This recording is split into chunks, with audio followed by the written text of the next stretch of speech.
This is IGN. Jorma Taccone remakes a Noomi Rapace domestic comedy thriller, for better and worse. This is your IGN review of Over Your Dead Body by Sadat Adlaka. In Jorma Taccone's bloody action comedy, Over Your Dead Body, Jason Segel and Samara Weaving play a married New York couple whose relationship is on the rocks. When the film begins, it seems like a quiet trip to the Catskills might solve their problems.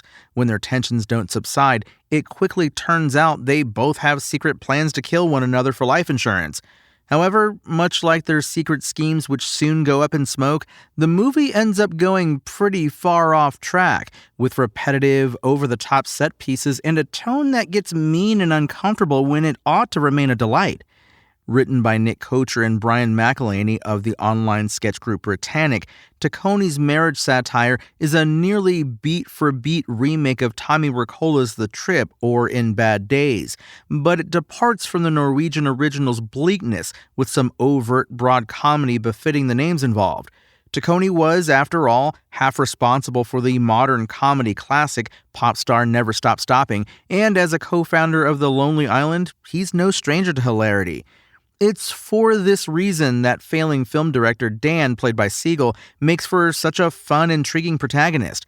We meet him as he curiously reminds friends and co-workers alike that he and stage actress wife Lisa, played by Weaving, are all set for their wilderness hike. This starts to seem more like the search for an alibi as he purchases suspicious tools like rope and duct tape. It's one of Segel's funnier roles, as well as one of his most dramatically fine-tuned, given the way he juggles exaggerated exhaustion with an inferiority complex supposedly brought on by constant spousal criticism. The laugh-out-loud gags are a wonderful addition, affording the rubber-faced Segel and the more straightforward Weaving numerous spats and tete-a-tetes, including a side-splitting bizarro version of the "I'll have what she's having" scene from When Harry Met Sally, swapping out fake orgasms for soap opera acting. When the couple are at each other's throats, at times literally, the unfettered stunt choreography imbues the remake with a raucous energy that wasn't present in Wirkola's version. However, where the original succeeded was in its snappy unspooling. The two films are comparable in length. In fact, the original is slightly longer, but its constant forward momentum left no time for the audience's attention to stray, or for them to ever question the premise.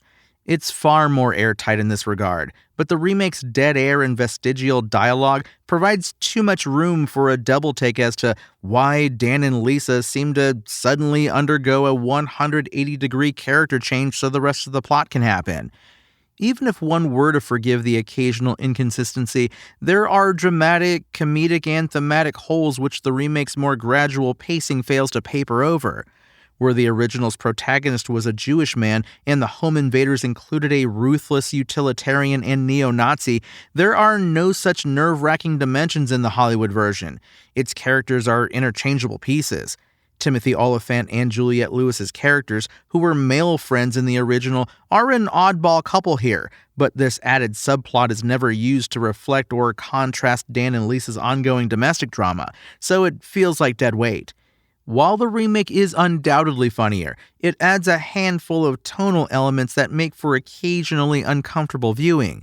For one thing, the threat of sexual violence is treated as a malformed joke in this version rather than a serious threat.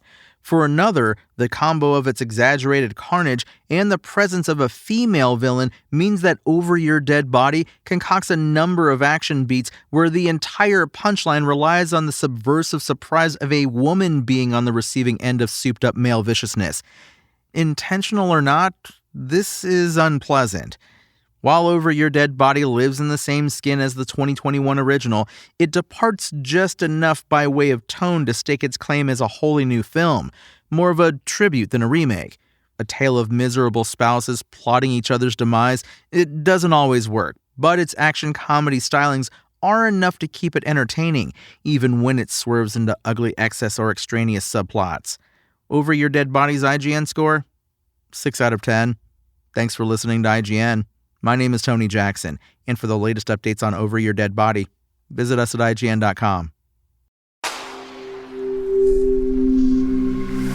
Spoken Layer.